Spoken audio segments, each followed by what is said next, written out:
neti ba mibalo bana ba problème ke basi na bango basi ba bango bien te yo siko kolo ba nipo na mibala bongo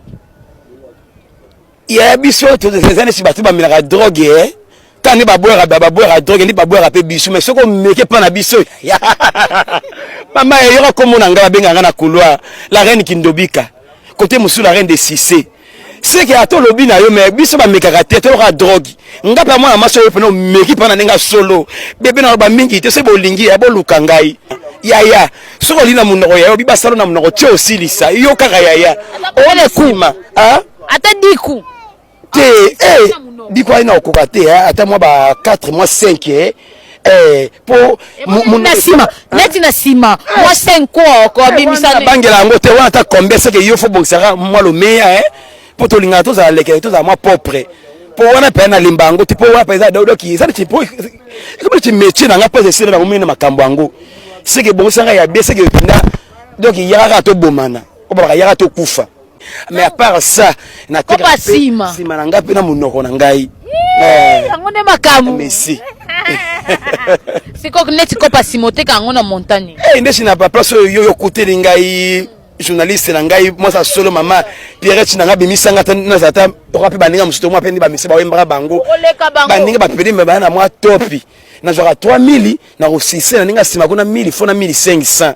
siko ne o comprendre que ça fallait pas na zo mbonga parce que na ndenge vi nga na osalela mais on a zaki na branchement témoin na zala na ndenge wana tant que ba basa nzambe ba kosiku tonga na témoigner na ba bibis na ba mingi te ba exploiter ba la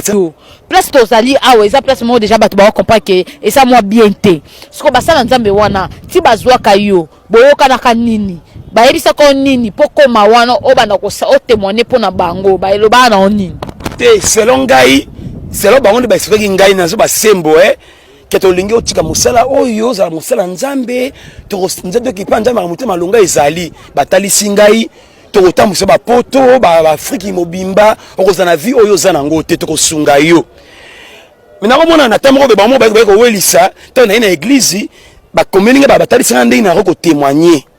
ngaba o na saka pe bomona kana zo koya bomwa banini wana tu mais poto ngo na zela na mona eloko te na soka film ba pesa ngai 500,000 francs on a lina libéré na ba église na ba balangi na ko balangi te mais tant kino to za brancher tinto bomwa image danga c'est que ba comprendre te na ko balangi te baso yeba baso mona pe na image mbala mo Paul on va kombo na frère Paul les peser parce que ba mona kinga bisika ba passer mo pe minene mboka na biso na ba langue o to ba terre na ba mingi te ba yebi bo ba ka tan kombo ya mutu pendant combien de temps na saki kuna ndesi ba inane na ba ba pede kutu ba yemba ba kokaina ete lo te ya to bangela bango te pokane nini bozweza te yaya mais na propriété c'est que tina kati na ninga solo ba na Jezabel kano oyeki bango ngaye oboyebaki frère Paul ngaye ote bon moi son frère Paul et la série na comment frère Paul pour nazaka toujours la reine Kindobika ngaye Fortina ngaye